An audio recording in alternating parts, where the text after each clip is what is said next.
হ্যাঁ, সেই মানে তোকে যে ঘটনাটা বলছিলাম, ঘটনাটা হচ্ছে, যাই হোক, আগে এইটা বলে নিন, এটা না বলে আগে না বলে পারছি না। সে 1.5 2 তলার সমান সে বিশাল জামরুল গাছ, ওই সময় জামরুলে মানে গাছ এত জামরুল হয়েছে পাতা দেখা যাচ্ছে না, মানে জামরুল, মানে আমি যেটা শুনে নিজেও থ হয়ে গেলাম। আর যিনি আমাকে বলেছেন তিনি মানে একেবারে কি বলবো যে মানে উনি মিথ্যা কথাই বলেন না, ওই ভদ্রমহিলা মানে প্রচণ্ড সাদিকা বলা যায়।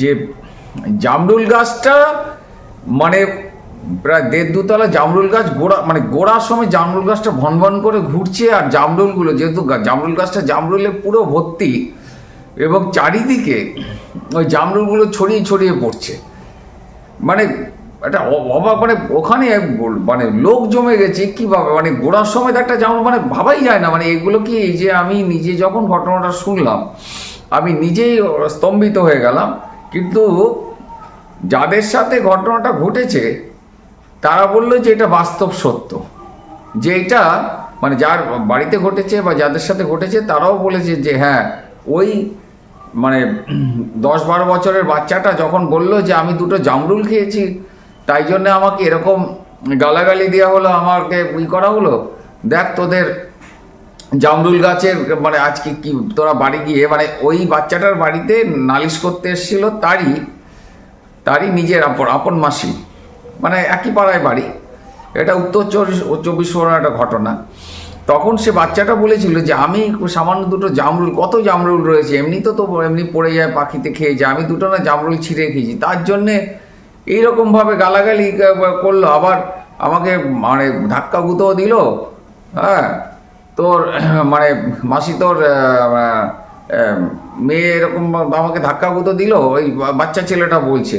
তারপরে তুই আবার বাড়ি বয়ে নালিশ করতে এসছিস যে আমি কেন জামরুল খেয়েছি। ওই জামরুল গাছ দেখা যে কী অবস্থায়, বাড়ি ঢুকতে ঢুকতে টের পাবি। তারপরে বাড়ি ঢোকা মাত্র মানে একই পাড়ায় বাড়ি ঢুকতেও দেখলো যে মানে একটা বললো যে একটা ঘূর্ণিঝড়ের মতন ওইটুকখানি জায়গায় উঠেছে, উঠে বানাতে ওই গাছটা এলো পাতানি মানে শেকড় সমেত উঠে এসছে, আর জামরুলগুলো চারিদিকে মনে হচ্ছে একটা সাদা কি যেন মানে প্রচণ্ড জোরে ঘুরছে, এবং মনে হচ্ছে চারিদিকে জামরুলগুলো মানে মানে ছিটিয়ে ছিটিয়ে পড়ছে। এটা 15-20 মিনিট এইরকম থাকার পরে তারপরে যখন সমস্ত জামরুল নিচে একদম সাদা হয়ে গেল, তারপরে গাছটা যেমন ছিটকে এই জন্য মনে একটা ঘূর্ণিঝড়ের মতন। তা এই যে ঘটনাটা আমি এইবার মানে এটা আমি প্রথমেই বললাম কেন, যেটা প্রথমে না বলে পারলাম না, মানে এটা আমি কদিন আগের ঘটনা, কদিন আগে আমি এটা জানতে পেরেছি। এবং সবথেকে বড় কথা যে যিনি বলেছেন সরলাদি প্রচণ্ড সাত্ত্বিক, এবং আমি ওনাকে চিনি বহু বছর ধরে। আমার মনে আছে আমি যখন এই মানে এই প্রফেশনে যখন প্রথম আসলাম তখন আমি মোস্ট প্রবাবলি মনে হয় 11-12 ক্লাসে পড়ি। ওই সময় সরলাদির সাথে মানে ওইখানকারই উত্তর 24 পরগনার, মানে আমি এভাবে বলছি যে স্থানটা বলছি না, উনি স্থানটা বলতে বারণ করেছেন সেই জন্য স্থানটা বলছি না, উত্তর 24 পরগনা এইটুকু শুধু বললাম। তা ওনার সাথে একজনের মানে এক ভদ্রলোকের আলাপ হয় এবং তার সাথে গভীর মানে প্রেম হয়। মানে এবার আমি একটু পিছনের দিকে যাই, কারণ পিছনের দিকে না গেলে আমি এই ঘটনাটা বুঝাতে পারবো না। তারপরে ওই কিন্তু বাড়ির থেকে অমত ছিল। তারপরে যাই হোক ওনারা সে বাড়ির অমতেই বিবাহ করেন। করার পরে যে ভদ্রলোক, তখন আমি তো খুব ছোটোবেলা থেকে প্রফেশনে আছি, উনি আমার কাছে হাত দেখাতে এসেছিলেন। তা আমি ভদ্রলোকের নাম বলতে আমি ওনারা একটু রিকোয়েস্ট করেছে নামটা, ঠিক আছে ভদ্রলোকের নাম আমরা ধরে নিচ্ছি, বিমলবাবু। হ্যাঁ, তা বিমলবাবুকে তা আমি বললাম যে বিমলবাবু কি করতেন, তখন হয়তো কখনো গামছা, কখনো চিরুনি, ওই ফুটপাতে বসে, কখনো এটা সেটা যেরকম যখন পেত তখন সেটা, কখনো পুরনো বই অনেক সময় বিক্রি হয় না এরকম, ওই বিমলবাবু এইগুলো বিক্রি করে কোনো মতে সংসার টানতো। এবার তখন একে বলা হয়েছিল, ওই সরলাদিকে বলা হয়েছিল যে এর সাথে বিবাহ করলে তো না খেয়ে মরতে হবে। তখন বলেছিল যে সেটা যদি আমার কপালে লেখা থাকে তাহলে না খেয়ে মরবো, এটা তো আমরা স্বইচ্ছায় নিজের ইচ্ছাই করছি। তা বিমলবাবু মানে ওরা তখন এই হাত দেখাতে এসেছিলো, তখন আমি বললাম যে সরলাদি তোদের এই অবস্থা থাকবে না, মানে অন্তত তোরা কয়েকটা, আমি একটা জিনিসই বলছি তখন আমি কিন্তু একটা জিনিসই ওই ছোটোবেলার থেকেই গীতা, কেননা আমাদের বাড়িতে তখন আমার ঠাকুমা যেহেতু খুব মানে উচ্চকোটির একদম সাধিকা ছিলেন, তা ঠাকুমা সবসময় কৃষ্ণ নামে বিভোর থাকতেন। আমি দিদার কথা বলেছি, এটা ঠাকুমার কথা বলছি। তখন বৃন্দাবনের বাবাজি বা বড় বড় সিদ্ধ মহাত্মারা বাড়িতে বসে আমাদের ওই ভাগবত পাঠ হতো। তাতে হচ্ছে কি আমি ছোটোবেলার থেকে ওগুলো শুনতে ভালোবাসতাম, শুনতামও, তাতে অনেক কিছু জানতে বা শিখতে পারতাম এবং সেই কথাগুলো এখনও কানে বাজে। তা এবং সেই কথাগুলো তখন আর যখন আমি হাত দেখাতাম তা আমি সবাইকে একটা কথা বলতাম, পাথর বা এইগুলো তো ঈশ্বরের সৃষ্টি, এর দ্রব্যগুণ আছে মানছি, কিন্তু ভগবানের নামের সাথে কারোরই কখনো তুলনা হয় না। তা আমি তখন বলেছিলাম যে তোমরা কৃষ্ণ নাম জপ করো, এটুকু বলেছিলাম মনে পড়ে, কৃষ্ণ নাম জপ করো। আর বাবা লোকনাথের আমি এটা বলেছিলাম যে তখন যেহেতু বাবা ক্লাস 7-এ বাবা লোকনাথের ওই আমি দৃষ্টি দীক্ষা পাই, তাতে সেই হিসাবে আমি ওই বলেছিলাম যে বাবা লোকনাথকে তোমরা ডেকে যাও, আর যেরকম কাজ যখন যা করছো করে যাও, আস্তে আস্তে সময় তোমাদের বাবা লোকনাথের কৃপায়, ভগবান শ্রীকৃষ্ণের আশীর্বাদে, গুরু গোবিন্দের কৃপায় তোমরা বিশাল জায়গায় চলে যাবে। তবে তোমাদের নীতিভ্রষ্ট হইও না। তা আমি তখন এটা বললাম। তারপরে গ্রাজুয়ালি দেখতে ওরা প্রায় মানে 6 মাস 1 বছর অন্তর অন্তর দেখাতে আসতো। তা ওরা কি করলো, মানে ওই ওকে বিয়ে তো হয়ে গেল, বাড়ির অমতি হলো। প্রথম দিকে বাড়ি মেনে নেয়, 2 বাড়ির থেকে মানে এই মানে সরলাদির বাপের বাড়ি এক প্রকার যোগাযোগ মানে বন্ধের মতনই ছিল। পরে যাই হোক, এখন তো উনি হচ্ছে মধ্যমণি, সময়ের সাথে সাথে সব কিছু পরিবর্তনশীল। যাই হোক, এইবার কি হলো যে উনি ওই ভদ্রলোক ওই বিমলবাবু ওই ব্যবসা করতে করতে হঠাৎ করে তখন থেকেই উনি ওই জমি জমা সংক্রান্ত ব্যবসার সাথে যুক্ত হয়ে পড়লেন। তাতে কি হচ্ছে, ওনার মাধ্যমে মানে উনি মধ্যস্থতা করে দিতেন এবং তার মাধ্যমে কিছু কিছু উনি মানে রেমিনেশন পেতেন। এই করতে করতে উনি নানা ধরনের ব্যবসা এবং কখনো কাপড়ের ব্যবসা, কখনো ছোটোখাটো মানে এই ধরনের ব্যবসা করতে করতে করতে করতে এখন উনি ওই মানে আমি তখন একদিন বললাম যে স্টিল বা মানে স্টিল আর্মানি বা এই জাতীয় বা লৌহ জাতীয় জিনিসের দ্রব্যের যদি আপনি ব্যবসা করেন বিমলবাবু, তাহলে আপনার কিন্তু আরও ডেভেলপমেন্ট হবে। তা উনি ওই লোহার ব্যবসা, লোহার বলতে ওই স্টিল, এগুলো তো লোহা দিয়েই বানানো হয়। তা আস্তে আস্তে টুকটুক করতে করতে এখন, আর ওনার তো ওই জমি জমা সংক্রান্ত ব্যবসা ছিল, সেটাও ফুলে ফেপে লোকনাথ বাবার আশীর্বাদে বিশাল জায়গায় চলে গেল। এবং উনি এবার কি হচ্ছে, ওই বাড়ি সংক্রান্ত বিজনেসগুলো চললো, তার সাথে এই ব্যবসাও চললো এবং সমস্ত ব্যবসায়ী ওনার খুব সুন্দরভাবে বাবা লোকনাথের আশীর্বাদে তখন থেকেই চলা শুরু হলো এবং আস্তে আস্তে আস্তে আস্তে করে ওনার মানে ডেভেলপ হতে থাকলো বাবা। উনি প্রতি বছর বাবা লোকনাথের উৎসব করতেন, ওই সময়টা করতেন এবং যতটা পারতেন গরিব দুঃখীদের দান ধ্যান এগুলো করেছেন আমি জানি। তাই করতে করতে ওনার পরপর 1 2 3 4 4জন মোস্ট প্রবাবলি, হ্যাঁ 4জন মানে কন্যা সন্তান জন্ম হয়। তখন আমার কাছে ওনারা আসলো যে বিয়াস, এটা তো সব ঠিকই আছে, কিন্তু আমাদের ইচ্ছা একটা পুত্র সন্তান আসুক। 4জন তো মানে কন্যা হয়েছেই, একটা পুত্র সন্তান কি করাই যায়। তাই বললাম যে আপনারা কাজ করুন, ওই বাবা লোকনাথের ব্যাপারে তো আমি বলেছি, বাবা লোকনাথের কাছেই আপনারা মন প্রাণ ঢেলে বাবা লোকনাথকে ডেকে যান।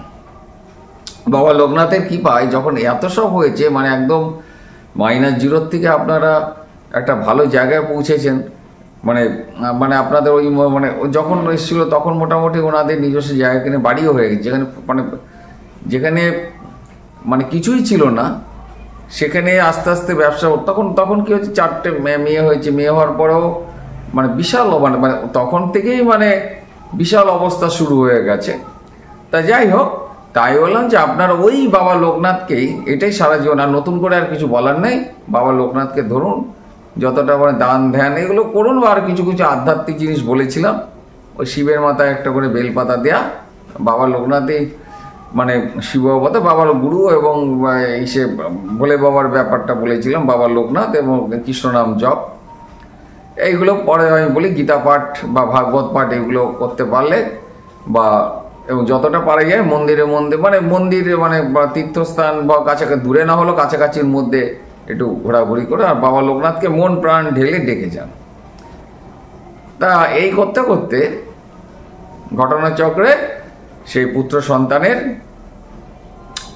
মুখ দেখলো। এই পুত্র সন্তান, এবার আমি যে ঘটনায় আসি, এবার এই পুত্র সন্তানের বয়স যখন 8-10 বছর, ছোটবেলার থেকেই ঘটনাচক্রে আমি দেখেছি কোনো দেবদেবী মহাপুরুষের কৃপায় কারো কোনো সন্তান জন্ম হলে সেই ছোটবেলায় প্রচণ্ড মানে কি বলবো, মানে খুব চঞ্চল থাকে, বাচ্চাদের স্বভাব চঞ্চলতা এবং ছুটোছুটি হুড়োহুড়ি, একটুখানি ডান পিঠে ভাইব্রেশনটা থাকে। যাই হোক, এই বাচ্চাটাও তাই ছিল। এবং ছোটবেলার থেকে একটুখানি অন্য বাচ্চাদের থেকে প্রাণ চঞ্চল ভাব বেশি ছিল, ছুটোছুটি হুড়োহুড়ি এগুলো বেশি করতো। যাই হোক, এই করতে করতে এই বাচ্চাটাই যখন 8 থেকে 10 বছর বয়স, তখন তার মাসির বাড়িতে সে জামরুল পাড়তে গেছিল। এখন বাচ্চারা যেটা হয়ে থাকে, মাসির যে মেয়ে তার বয়সে ওরকমই, খুব বেশি বড় না, হয়তো তার থেকে 1-2 বছরের বড়। এর যদি কথা 10 বছর হয়, তার বয়স 12-13 বছর, এরকম একটা হবে। তাই তখন বলছি যে আমাদের বাড়িতে, মাসির বাড়িতে বলছি আমাদের বাড়িতে তুই জামরুল খাবি কেন, আর ঢিল মেরে তুই পারবি কেন, তুই সে বলতেই আমরা পেরে দিতাম। বলছে না কি হয়েছে তাতে, ঢিল মেরে গাছ অনেক উঁচু, তা ঢিল মেরে পারছি বা একটা লগা দিয়ে পারছি। এখন ও বাচ্চা তো, যে মেয়ে সেও তো বাচ্চা, হয়তো 1-2 বছরের বড়, সেটাকে বড় বলা চলে না। এখন গার্জিয়ানরা হয়তো অন্য কাজে ব্যস্ত ছিল, সেই সময় দুজনের মধ্যে মানে কি একটু হাতাহাতি হয়ে গেছে, ভাই বোনের মধ্যে একটু হাতাহাতি হয়ে গেছে। হাতাহাতি হয়ে ও গালাগালি দিয়েছে, ও গালাগালি দিয়েছে, বাচ্চারা যা হয়ে থাকে এসছে। এবার এর যেহেতু একটু ডান পিঠে টাইপের, এই সরলাদির এই ছেলে, এবার সরলাদির ছেলে ডান পিঠে, এবং সে হয়তো আরো দুটো বেশি কথা বলেছে বা যাই কিছু একটা ঘটেছে, যে তখন বাড়িতে নিজের মাসি এসে বলছে যে তোর ছেলে এরকম জামরুল তো পেরেছি, উল্টে কথা শুনিয়েছে। তো বলছি তোমরা মানে তোমার মেয়েও তো কম কথা শোনায়নি, দিদিও তো কম কথা শোনায়নি, দিদিও তো যা তা বলেছে, ও বলেছে আমিও বলেছি। তারপরে এই কথায় কথা বেড়েছে। যা তখন সরলাদি বলছে ঠিক আছে, মানে যা আবার হয়েছে ও তো দিদি হয় বলেছে, তা কি হয়েছে, তাই কথায় বলছে তোমরা বাড়ি যাও, তুমি বাড়ি গিয়ে বুঝতে পারবে যে মানে আমাকে দুটো জামরুল খাওয়ার জন্য করলে তোমার জামরুল গাছই আর থাকবে না, তুমি দেখো ওই জামরুল গাছের মানে কি পরিণতি হয়। হ্যাঁ, জামরুল গাছ তোমার আর ওখানে থাকবে না, আমি তোমাকে বলে দিচ্ছি। এবং এই ঘটনাটাই প্রথমে শুরু করেছিলাম, মানে ঘটনা হচ্ছে কি, এইবার তো যেহেতু একই পাড়ার মধ্যে হয়তো 2-3 মিনিটের রাস্তা, বাড়ি গিয়ে দেখছে যে ওই জামরুল গাছটা এবং শিকড় সমেত কি এক টান মেরে, মানে ছোট বাচ্চা যদি একটা ছোট তুলসী চারা তুলে নেয় বা ছোট একটা যে কোনো একটা চারা গাছ তুলে নেয় বা লঙ্কা বেগুনের চারা তুলে নেয় অক্লেশে, কিন্তু তাকে দেখা যাচ্ছে না পুরো জামরুল গাছটা ভন ভন করে ঘুরছে এবং জামরুলগুলো চারিদিকে ছিটকে মিটকে পড়ছে। একটা জিনিস ঘুরলে তো ছিটকে পড়বে, এবং গোড়া সমেত কে উপরে নিয়েছে, কে নিয়েছে সেটা আর একটা ঘূর্ণির মতন তৈরি হয়েছে। এবং তারপরে তো ওইটা দেখে তো ওরা তো মানে কিছুক্ষণ অ্যাস্ট্রনিস মানে স্তম্ভিত হয়ে গেছে। স্তম্ভিত হয়ে যাওয়ার পরে তারপরে ছুটতে হতে যেহেতু কাছাকাছি এসছে, দেখ দিদি কেউ, তারপর ছুটে সবাই গেছে দেখার।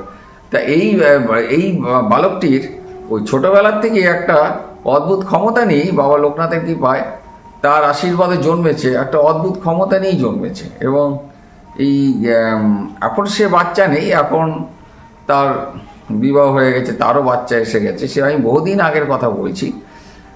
তা ওই যে ঘটনাটা, এই ঘটনাটা একটা অদ্ভুত ঘটনা, যেটা এই ঘটনাটা আমি কদিন আগেই শুনতে পারলাম, মানে এবং মানে এটা একটা অতি আশ্চর্য ঘটনা, যে আমাদের জ্ঞানের বাইরে বা মানে কি বলো, এটা কোনো যুক্তি দিয়ে এর বিচার হবে না, কিন্তু ঘটনাটা সত্য। এবং তারপরে কি হলো, সেখান থেকে সে জায়গাটা কে তাহলে গাছটা তুলে ভন ভন করে, এবং শুধু তাই না, বাচ্চাটা যখন ছোট ছিল এই ক্ষমতাটা ওর ছিল 16 বছর পর্যন্ত ছিল, যাকে যা বলতো ঘটনাগুলো ঘটে যেত।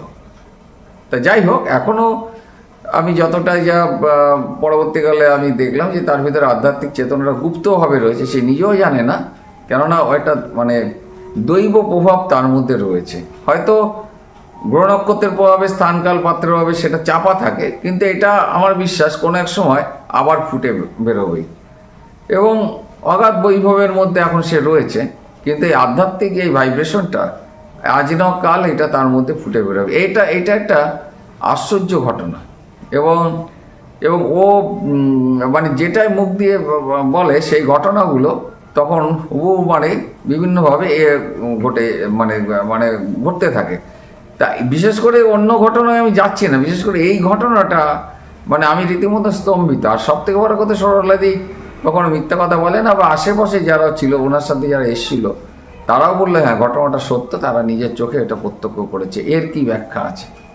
ভগবানের মানে প্রত্যেক জিনিসের ব্যাখ্যা হয় না, এগুলো মানে সমস্ত মানে অবাং মনুষ্যবচর, মানে আমাদের জ্ঞান বিজ্ঞানের মানে উপরে। তা এই যে ঘটনাটা মানে বাবা লোকনাথের কৃপা দৃষ্টি বা তার আশীর্বাদ থাকলে এক মানে অনেক অলৌকিক ক্ষমতার আসতে পারে। কিন্তু পরবর্তীকালে আমরা দেখেছি এই ক্ষমতাগুলো অনেকের আবার পরবর্তীকাল অফ হয়ে যায়। কেন এই ক্ষমতা ধরে রাখতে গেলে অনেক রকম নিয়ম কানুন বা চলাচলতি প্রয়োজন হয়, অনেক কিছু আহার শুদ্ধি, তারপরে চলন শুদ্ধি, তারপরে ব্যাপার হলো যে ক্রোধ আমি দেখেছি গীতাতে ভগবান শ্রীকৃষ্ণ সুন্দর বলেছে, ক্রোধ বুদ্ধি নাশ করলে, আর বুদ্ধি নাশ হলে সব কিছু ধ্বংস হয়ে যায়। তা এই বালকটির মানে এখন তার বালক নেই, এখন যুবক, এই ক্রোধের জন্য তার অনেক শক্তি এখন মানে হয়ে গেছে, ক্ষয়প্রাপ্ত হয়েছে। কিন্তু সে যদি সাধনা করে, যেহেতু তার একটা বাবার কৃপায় তার একটা শুভ দৃষ্টি আছে, সেটা যদি করে তাহলে সেটা রিপেয়ারিং করে আরও আলোর পথে যাই হোক, সেটা পরের কথা। তা এই বাবা লোকনাথের এক মানে আশীর্বাদ পুষ্ট এক কিশোরের মানে বাবা লোকনাথের যারা কৃপাধন্য হন বা তাদের যে কি অসীম ক্ষমতা বাবার কৃপা, যারা পুরোপুরি নির্ভরশীল হয়, আমি দেখেছি যেগুলো মানে অবাং মনুষ্যগোচর, মানে এরকম বহু ঘটনা আছে। তা আমার এই ঘটনাটা মানে খুব নাড়া দিয়েছিল, তাই আপনাদের ঘটনাটা আমি শোনালাম। জয় বাবা লোকনাথ।